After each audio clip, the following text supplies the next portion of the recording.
We are taking chapter number 6, the judiciary.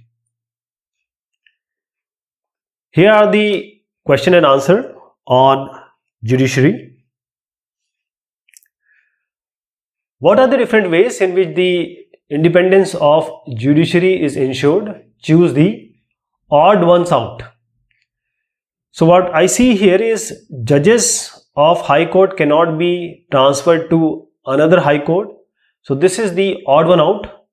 And different ways in which the independence of judiciary is ensured is judges are not generally, they are not removed from the age of retirement, that is they complete their tenure, and also the parliament has no say in the appointment of judges.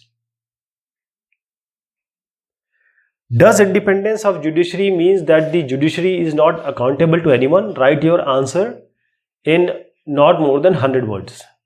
So the independence of judiciary does not mean that judiciary is not accountable to anyone. Judiciary is accountable to the Constitution of India, to the people of India. So no other organ of the government would restrain the function of judiciary. It means the judges can perform their functions without any fear or favoritism. And this also means that judiciary is accountable to the Constitution of India, to the people of India and the democratic traditions of India. What are the different provisions in the Constitution in order to maintain the independence of judiciary? So there are various provisions by which the judiciary is independent in India. The independence of judiciary means that the organs of government should not interfere in the functioning and the decisions of the judiciary, and judiciary can perform its duties without any fear or favor or favoritism. So it enjoys certain provisions in Constitution to ensure the independence, that is the freedom or swatantrata of judiciary. First is Parliament has no say in the appointment of judges to avoid politics. There is no role of Vyavasthapika, Vidhayika in appointment of judges. The judges enjoy a fixed tenure just like the government servants as they hold their office till the age of their superannuation, retirement, and the Constitution prescribes very difficult procedure for exceptional cases if required. Maha Abhiyog, if some Chief Justice has to be removed. The action and decisions of the judges are immune for personal criticism. That means if the judge or if a court gives some verdict, the personal criticism cannot be given and he or she can be held for the court contempt. The salaries and allowance of judges are not subject to be approved by legislature as per the Constitution. The judiciary can penalize them who are found guilty of the contempt of court. That's what I said just now. So these two are almost similar. The Constitution specifically bars the Parliament from discussing the conduct of the judges except the impeachment processing. So in Parliament, no decision or no personal criticism of judges or the court can be discussed. Only the impeachment processing can be, at that point only the things can be discussed. Read the news report below and identify the following aspects. So here is the case. Supreme Court orders REL, Reliance, to pay rupees 300 crore to Dahanu farmers. This is a report, our corporate bureau, 24 March 2005. So Mumbai, the Supreme Court has ordered Reliance Energy to pay 300 crores to farmers who grow the Chiku fruit in Dahanu area outside Mumbai. The order comes after the Chiku growers petitioned the court against the pollution caused by Reliance thermal power plant. So all started with the thermal power plant. Dahanu, which is 150 km from Mumbai, was a self-sustaining agriculture and horticultural economy known for its fisheries and forest just over a decade ago, but was devastated in 1989 when a thermal power plant came into operation in this region. So all started with thermal power plant and they were very good, but the things got worse for the Dahanu farmers. The next year, this fertile belt saw its first crop failure and now 70% of the crop of what was the fruit bowl of Maharashtra is gone. The fisheries has shut down and the forest cover has thinned. Farmer and environmentalists say that fly ash from the power plant entered groundwater and polluted the entire ecosystem. So Dahanu Taluka Environment Protection Authority ordered the thermal station to set up a pollution control unit to reduce the sulfur emissions.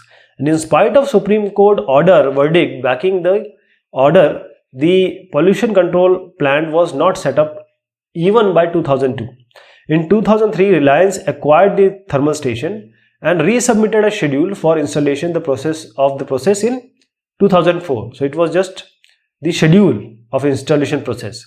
As the pollution control plant is still not set up, the Dahanu Taluka Environmental Protection Authority asked Reliance for a bank guarantee of 300 crores. Now the question is, what is the case about? So this is the case of pollution of Reliance Thermal Power Plant and the case of Dahanu village, which was adversely affected by the release of the ash and the effect which was from thermal power plant that devastated the economy of that village. Second is, who has been the beneficiary in this case? The farmers have been the beneficiary. So around 300 crores the Supreme Court and the court has ordered the REL to pay them or as a bank guarantee. And who is the petitioner in this case? The Chiku growers of Dhanu, actually the farmers who are affected, you can say like that. And visualize what would happen or what would have been the different arguments put forward by the company. So the main contention of the Dahanu Taluka Environment Protection Authority and the Supreme Court was setting up of pollution control plant. So there was a thermal plant, but there was no provision of the pollution control. So Reliance acquired the plant in 2003, so it pleaded for further extension of the time limit for setting up of this pollution control plant. And they came up with some schedule in 2004. The pollution was not wholly of its making, as it has acquired the plant in 2003. Accordingly, it had argued for the reduction of the penalty. So the REL might have said that we have just acquired it and we are in the process of putting this pollution control. So this was the plea that may have been given by REL. What arguments would the farmers have put forward?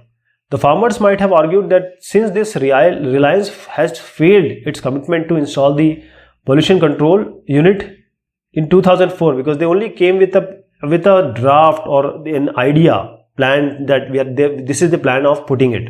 They have not installed it. Way back, the court has already given them the verdict that they have to put this pollution control. It did not have intentions to do it, so it must be penalized to some great extent, because a whole village economy, their farmers and the livelihood has stopped because of the actions or because of the ashes and pollution by the Reliance Thermal Power Plant. Now read this report. So let us read the report, then we go to the questions.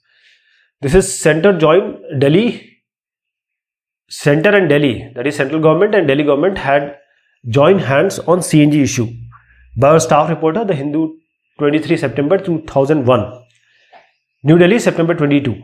The Center and Delhi government today agreed to jointly approach the Supreme Court this coming week for phasing out of all non-CNG commercial vehicles in the capital. They also decided to seek a dual fuel policy for the city instead of putting the entire transportation system on the single fuel mode, which was full of dangers and would result in disaster. It was also decided to discourage the use of CNG by private vehicles owners in the capital.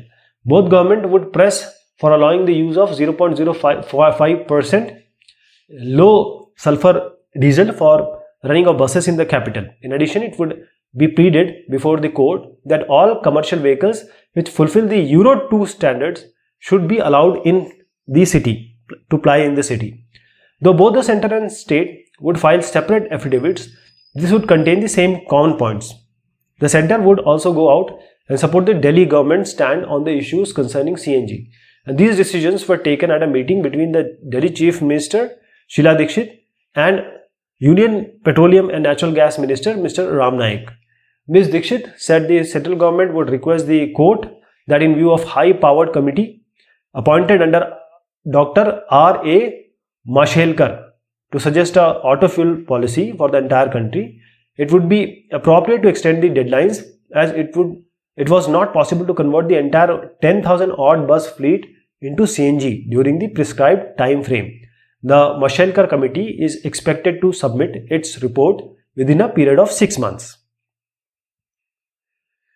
The Chief Minister said time was required to implement the court directives. Referring to the coordinated approach on this issue, Ms. Dikshit said that this would take into account the details about the number of vehicles to be run on CNG, eliminating long queues outside CNG filling stations, the CNG fuel requirements of Delhi, and the ways and means to implement the directive of the court. The Supreme Court had refused to relax the only CNG norm for the city's bus, but said it had never insisted on CNG for taxis and auto rickshaws. Mr. Naik said the centre would insist on allowing us of low sulfur diesel of buses in Delhi, as putting the entire transportation system dependent on only CNG could prove disastrous.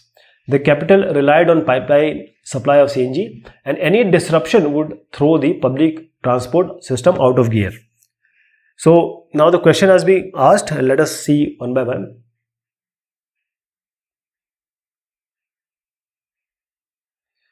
Identify the government at different levels and identify the role of Supreme Court.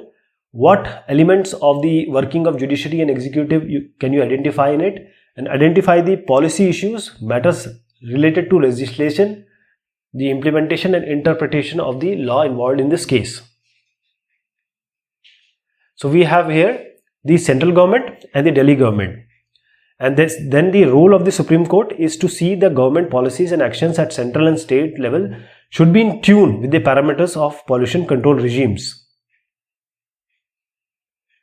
And if not, it has to see the government should comply with these parameters. For example, the Supreme Court had asked for phasing out all non-CNG vehicles on 22nd September 2001 within a week.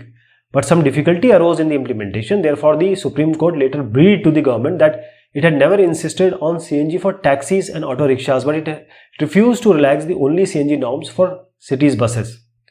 The Supreme Court was concerned about the environmental degradation in the city and to stop delaying to the cities of Delhi government.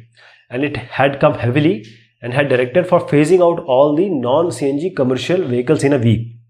And it is the duty of the government to ensure pollution-free environment on the basis of check and balance approach between the executive and the judiciary. And the judiciary has to see the government does not bypass its commitment, and the contempt of court may follow if the government does not comply with the direction of the Supreme Court.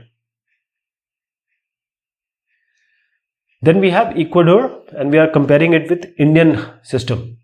The following is a statement about Ecuador. What similarities or differences do you find between the example and the judicial system in India? It would be helpful if a body of a common law or judicial precedent existed that would clarify a journalist's right. Unfortunately, Ecuador courts doesn't work that way. Judges are not forced to respect the rulings of higher courts in previous cases. Unlike the US, an appellate judge in Ecuador or else in South America for that matter need not provide a written decision explaining the legal basis of ruling. A judge may rule one way today and the opposite way in a similar case tomorrow without explaining why. So let me tell you certain things that in India what happens if there is certain case or there is a problem between two parties and there is a court or a judge, he has given some verdict.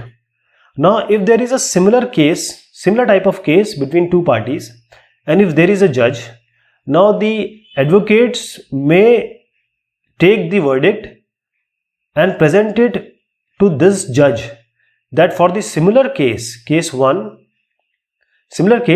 verdict has been given. So the next judge will refer to this verdict and on the basis of this, he is going to give the verdict. So this is possible in India, but it's not possible in Ecuador.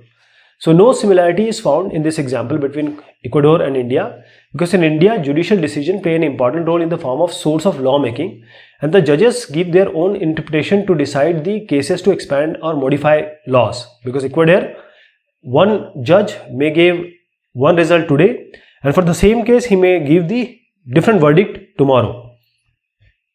The rulings of the Supreme Court and High Courts are often quoted by lawyers with effect and authority, as I just said. And in the example given, what we saw, it would be helpful if a body of common or judicial precedent existed to clarify a journalist's right. In Ecuador, the judiciary does not work in the same manner. Hence, the judicial decisions do not become the precedents. That means whatever has been given already, it cannot be quoted. It is not a precedent. And the judge may rule one way today and other way tomorrow without explaining why. Read the following statements, match them with different jurisdictions.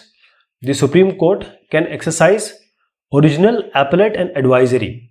The first is, the government wanted to know if it can pass law about the citizenship status of residents of Pakistan occupied area of Jammu and Kashmir. So here this is a original jurisdiction. Why? The case which can be directly considered by Supreme Court without going to the lower courts earlier. So this is the original. In order to resolve the dispute about River Kaveri, the government of Tamil Nadu wants to approach the court. So they want to appeal. So court, this will see, first one is because the government wanted to know, and the government wanted to know, that means I'm just changing my answer here. Why? Because see, the government wanted just to know. And when it is just to know, this is an advisory. So first one is advisory. Second, in order to resolve the dispute. So now here it is the original wants to approach the court, and the court rejected the appeal. So this is appellate, right? So just ignore this, and this is advisory, this is original, and this is appellate. Because the advisory jurisdiction is that anyone like the president or the government can take the advice. In what way can public interest litigation help the poor? So PIL or Janhit Yachika. What can happen that if some person is having problem because of any government issues or administrative issues, or his administrative rights or fundamental rights have been breached, violated, and he is not able to go to the court. So there is one person or a group or an NGO. This group can, on behalf of this destitute, they can go to the court. So now they can file a PIL on account of or on behalf of this person who is not self-capable to go to the court and present himself. So this is called PIL. So since 1979, the court has changed the trend for the poor in the situation or case. If the case was filed by others on behalf of aggrieved persons. So this case involved an important issues of this public interest, which involved the betterment of life of conditions of the poor, the destitutes. Even the voluntary organization sought judicial intervention for protection of existing rights of the poor.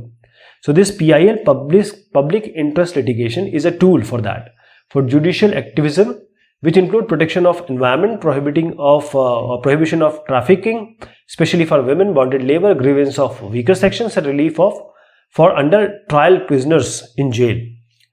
For example, the Hosanara Khatun versus Bihar case, a petition was filed by an advocate in favor of many prisoners in Bihar who spent long years in jail and released after the Supreme Court heard the case. The problems of the poor of different kinds, which can be solved by the intervention of Supreme Court after filing this PIL. Do you think that the judicial activism can lead to conflict between the judiciary and executive? Why? Yes. The judicial activism can lead to conflict between the judiciary and the executive, because the judicial activism has great impact on the political system. The judicial activism make the electoral system much more easy by making it free and fair, and the courts guided the candidates to file an affidavit, and what affidavit should contain, which gives details of their assets and income along with educational qualification to let the voters know about them and make executive much more accountable. That is, if you must know that the candidates you are going to vote, whether he is correct, whether he is genuine or not. This gives a dissatisfaction to the candidates, and judicial activism has blurred the line of distinction between the executive and legislative on the one hand and the judiciary on the other hand. The court has been involved in resolving issues which belong to the executive. So reducing air and sound pollution or investigating case of corruption or bringing about electoral reforms, it is not at all a duty of judiciary. These are the duties to be performed by the executive. Therefore, sometimes the judicial activism can lead to conflict between judiciary and executive. This we have already seen many times. How is judicial activism related to the protection of fundamental rights? Has it helped in expanding the scope of fundamental rights? So the Constitution of India grants certain fundamental rights to the citizen, right to equality, right to freedom, right against exploitation, right to freedom of religion, culture and educational rights, and right to constitutional remedies. So this judicial activism related to the protection of fundamental rights? Yes, because the right to constitutional remedies says that you can directly go to the High Court or Supreme Court if any of this right is breached, and that can only be done using the judicial activism. So all the said fundamental rights, these are protected under the right to constitutional remedies, which is under Article 32 and 226, by providing the writs like the habeas corpus, mandamus, quo warranto, prohibition, certiorari. The Supreme Court has declared the concerned law as unconstitutional and therefore non-operational. Article 13. The power of judicial review of the Supreme Court on the ground that they violate the fundamental rights. So the judiciary is enabled to protect the constitution effectively and the right of citizens also. The practice for entertaining the PILs has also further added to the power of judiciary in protecting the rights of citizens. And various writs which are under the right to constitutional remedies are habeas corpus. If somebody is taken into custody against the spirit of laws of the detainer is ordered to produce, the detainer is produced to order to produce the detainee before the court. So this can be directly taken by the court, habeas corpus. Mandamus, issued by Supreme Court to lower court official, that is to protect the right of petitioner and to get duties done by the authority against whom the writ is issued. And the quo warranto, issued to individuals who have unserved a public office, and through this writ the person is asked to hold the said office. Prohibition, issued by a higher court to a lower court, that is, it is issued when either the lower court exercises the power beyond its limitation. Certiorari, the certiorari is issued along with the writ of prohibition. The higher court orders a lower court to send the records concerned with care therewith to the former. Now we'll be seeing the what do you mean by judiciary? न्यायपालिका से आपका क्या तात्पर्य है? Judiciary. So judiciary is an important organ of the government to punish those who violate the laws passed by the legislature. So judiciary does various activity and it is one of the pillar of our democracy. Name the highest judicial authority in India. The Supreme Court of India in Delhi, headed by the Chief Justice of India. Mention the age of retirement of Judge of High Court.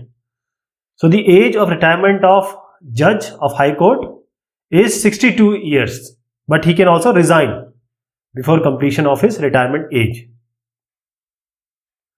In how many categories can the court cases be divided? So the court cases can be divided. There are various first bifurcation. So we'll just take the civil cases and the criminal cases. So in civil cases we have matters related to money, property, inheritance, marriage disputes. And when there is criminality involved, that is theft, robbery, murder, this comes under criminal cases. Mention the qualification of a High Court judge. First of all, he should be a citizen of India. He must have been an advocate in any High Court of India, and he must have worked for at least 10 years on judicial post. Mention the jurisdiction of powers of Supreme Court. Original, appellate and advisory. These are the three jurisdictions. What do you mean by Lok Adalats? Lok Adalats, they are popular courts which decide cases at a much quicker rate, faster rate, speed. Now we are taking some short answer type questions. Write down the composition of Supreme Court of India. So Supreme Court of India consists of Chief Justice and the other judges also. Total it is 31 right now. So this changes. So right now it is 31. 1 plus 30. Chief Justice of India and 30 others. The judges of Supreme Court are appointed by the President in the consultation with the judge to whom he feels appropriate for the same. In appointing other judges, the President will consult the Chief Justice of India. A judge of Supreme Court holds office till the age of 65 years. How can a judge of Supreme Court be removed from his office? A judge of the Supreme Court can be removed from his office before his term expires on the ground of incapacity. First is incapacity and second is misbehavior. If Parliament approves it by the majority of 2/3 members of the Parliament, both the houses which are present and voting, and also the President exercises the right to remove a judge if impeachment, a Maha Abhiyog, is proved. What is the original jurisdiction of Supreme Court? So original jurisdiction means a case where jurisdiction can be initiated at first instance. For example, the central government and state government. If there is some conflict between these two, so between the Union of India and any state or states or one or more states on either side, between the Union and one or more states as we just saw, and between two or more states. So if some state is having problem with some state, then also directly the Supreme Court can be, we can go there. That means the states can go there. What are the advisory powers of Supreme Court of India? The Supreme Court advises the President on matters of public importance and law after full consideration of the subjected concern. That is, if President feels that he needs some advice on certain matter which is affecting whole country, so he may take the advice from the judiciary. It is up to the President only, because the judiciary will give the advices, but the President may accept it or may not.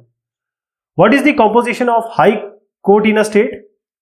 So the number of judges in the High Court, they are not fixed and they are changing, so it is fixed by President only. Every High Court has a Chief Justice and other judges to be fixed by the President, and on the appointment of Chief Justice, the President consults the Chief Justice of India and the Governor of the state concerned, while other members appointed is consulted with the Governor of state and Chief Justice of High Court. What is the judicial review exercised by the High Court? So High Court can strike down any order or law of the state, of the executive, if it violates the provision of the Constitution or takes away the fundamental rights of people. So there are two things here. First is the fundamental right of normal individuals, and then there is the Constitution. So if any, say, legislative or any Karyapalika or Vidhayika, they are acting or they are passing, ruling something which is affecting the fundamental right of a citizens, or the main dhacha or framework of Constitution is to be changed, then the judicial review can be done. What are the powers of High Court?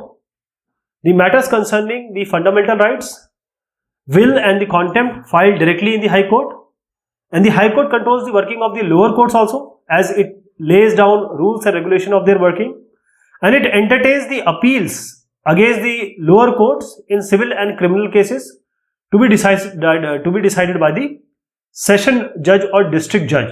So if session judge or district judge has given some verdict, so it can be appealed in the High Court, and then it can be appealed in the Supreme Court as well. How can judge of the High Court be removed from the office? So under Article 124, the President will make order to remove a judge only after an address of each House of Parliament to be supported by the 2/3 majority of members present and voting. What are the powers of the District Court? It deals with the case arising in a particular district. It considers appeals on decisions of lower courts, and it decides cases of serious criminal offences. Gives some suggestions to ensure speedy and inexpensive justice in India. See, there are few courts and there are few judges. They are very less. They are very less. And the courts are, and the cases in the courts are overwhelming. They are too much. So the instruments of judicial activism should be availed. That is the PIL, which has expanded the idea of rights and duties even to those who cannot approach the courts easily. The pendency of cases should be expedited. That is what I was saying, that too many cases are there pending and decided at the earliest possible. New judges may be appointed. Some new courts should be established, as well as the fees of courts and advocates should be controlled up to minimum extent, because we don't know. We can go to any advocate, he may charge anything he wants. So there is no bar like this. If you have to take some salt, it is 10 rupees. You cannot, the shopkeeper cannot take more than 10 rupees, but advocates can take any depending upon their experience. Lok Adalats should be established more and more, and these should be publicized also, so that maximum people could get justice in a speedy manner. And we already have the fast track courts, so this also needs to be publicized. What is the jurisdiction of High Courts? So the High Court's jurisdiction, the High Courts are empowered to issue orders, direction and writs for the enforcement of fundamental rights, and there are various other purposes also. The High Courts of Mumbai, Chennai, Kolkata, they exercise original jurisdiction as they had before the enforcement of the new constitution on the cases involving hearing of the Christians and Parsis. These high courts also exercise the original jurisdiction when the amount involved is more than 2,000, and the criminal cases, it extends to cases committed to them by presidency magistrates. And the jurisdictions of these high courts also extend to the matter of administration, matrimonial, contempt of court, and case transferred from a lower court. What are Lok Adalats? Explain. So the Lok Adalats resolves disputes on the basis of discussion, counseling to provide speedy and chief justice, along with the mutual and free consultation of the parties concerned. That means if two parties are involved, so there can be a consultation, a middle party can be there, and they need to be sit on the table and they may resolve their issues, or they may be consulted. And Lok Adalats reduce time and expenditure also. They were established to eliminate delay in imparting justice and to speed up clearance of pending cases earliest possible. For example, in 1985 in Delhi, the first Lok Adalat was held and 150 cases were decided in a single day. What is PIL? Public Interest Litigation. Explain. So this PIL was initiated by some judges of the Supreme Court, and this PIL can register a complaint through an applicant or mentioned on postcard. So even if you write on a postcard and it goes to the court, and court sees that okay, this is the matter which is affecting the normal public, so this can be taken up in the court. The PIL has been used to provide reliefs for under trial prisoners in jails, acquisition of various cycles, rickshaws by licensed rickshaw pullers, prohibition of human trafficking. There are so many things this PIL has solved. Due importance is given to weaker sections, marginalized class, bonded labor, women and children. The PIL acquired new dimensions under the leadership of former Chief Justice P.N. Bhagwati Sahab. What is the importance of judiciary in a democratic country like India? Judiciary is one of the pillar of democracy. So whenever there is, see, the legislature or the Vidhayika, it makes laws or Kanun, right?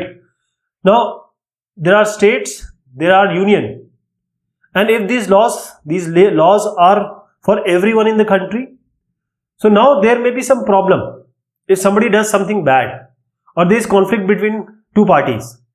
So these laws, if there is a conflict, if these laws, according to these laws, the judiciary is going to solve the issue, right? So judiciary plays an important role in imparting justice to people under the complex nature of the society. We are different caste, creed, religion, different diversity. So there are certain functions it involves. The judiciary acts as a custodian, first of all, of the Constitution of India by interpreting it in a proper manner, and it can declare any law passed by the legislature. It can say that it is not, or it can kharij it, means any law which is against the Constitution, that is, it is unconstitutional or it is against the spirit of the Constitution, so this law can be abandoned. The judiciary performs the legislative functions by way of giving judge-made laws to fill up the gap between the legislature and the society, and the judiciary performs some administrative functions by keeping check on the smooth functioning of each court also. The judiciary advises the head of the state on the validity of a particular law so that it can not be declared unconstitutional after it is being passed. It is a duty of the judiciary to see whether the people could enjoy their fundamental rights without any contradiction or violation. The judiciary look after minors, issues licenses, grant probes, bails, and administer oath of office. Mention those factors which ensures the independence of judiciary in India. So the judges of Supreme Court and High Court, they are appointed by the President of India and the consultation of the Chief Justice of India and the Governor of the state in case of the High Court. So the appointment of judges make it independent, free from any of the political parties. So political parties are not involved to appoint a judge. The judges of India are supposed to be highly qualified, because a highly qualified person can judge the cases in an independent manner, as well as they are expertise, or they are having expertise of law on the basis of the experience that is laid down, that is 5 or 10 years as an advocate. The method to remove judges in India is very difficult, because no judge can be removed from the post before he attains the age of retirement. It's a very long and tedious process if you need to, or government wants to remove anyone. A judge enjoys a full tenure of his service till the age of retirement and avails more experience and delivers justice on honest, sincere and unbiased basis. To make judges impartial, they are provided with the handsome salaries so that they could not accept bribes, Bhrashtachar is not there, and they would not run after money. Here are some passage based questions. So the Indian Constitution is based on a delicate principle of limited separation of powers and checks and balances. This means that each organ of the government has a clear area of functioning. Thus, the Parliament is supreme in making laws and amending the Constitution. The executive is supreme in implementing them, while the judiciary is supreme in settling disputes and deciding whether the laws that have been made are in accordance with the provisions of the Constitution. Despite each clear-cut divisions of power, the conflict between the Parliament and the judiciary, and the executive and the judiciary, has remained a recurrent theme in Indian politics. So what is the base of Indian Constitution? The Indian Constitution is based on a very delicate principle of limited separation and power and check balances between the different organs of the government, and it has cleared the functioning, that is the judiciary, that is the legislature, the Vidhayika, the judiciary, that is the Nyayapalika, Vidhayika, Nyayapalika, these, and the Karyapalika, that is the Vyavasthapika. So the Karyapalika, all these three are very important, and these three are the pillar of any country, democratic country like us. So the Indian Constitution is based on a very delicate principle of limited separation. Second is, what are the main functions of Parliament and the executive? The Parliament is supreme in lawmaking and amending the constitution while the executive implements them. So Parliament is making the law and it can amend the constitution. Executive implements them. So these are the two main functions of Parliament and executive. Mention one important functions of judiciary. So the judiciary is supreme in settling disputes, because whenever two people are involved, two parties are involved, there may be some dispute, and deciding whether the laws have been made according to the provisions of the constitution. Besides, as we saw in the section of on jurisdictions of Supreme Court, in the case of federal relations too, the Supreme Court can use the review powers if a law is inconsistent with the distribution of power laid down by the Constitution. Suppose the central government makes a law which, according to some states, concern a subject from the state list. Now, then the state can go to the Supreme Court, and if the court agrees with them, it will declare the law unconstitutional. In this sense, the review power of the Supreme Court includes power to review legislations on the ground that they violate fundamental rights, or on the ground that they violate the federal distribution of powers. The review power extends to the laws passed by state legislatures also. So what is the judicial review by the Supreme Court? So the judicial review is the power of the Supreme Court to examine the constitutionality of any law, whether this law is breaking the actual structure of constitution or not. What does judicial review consist of? So it consists of striking down the law that goes against the fundamental rights. How does judicial review extend in the federal distribution of power? Suppose the central government makes a law concerning some subjects which is belonging to a state list. Now, the state can go to the Supreme Court, and if court agrees with them, they can declare this law unconstitutional.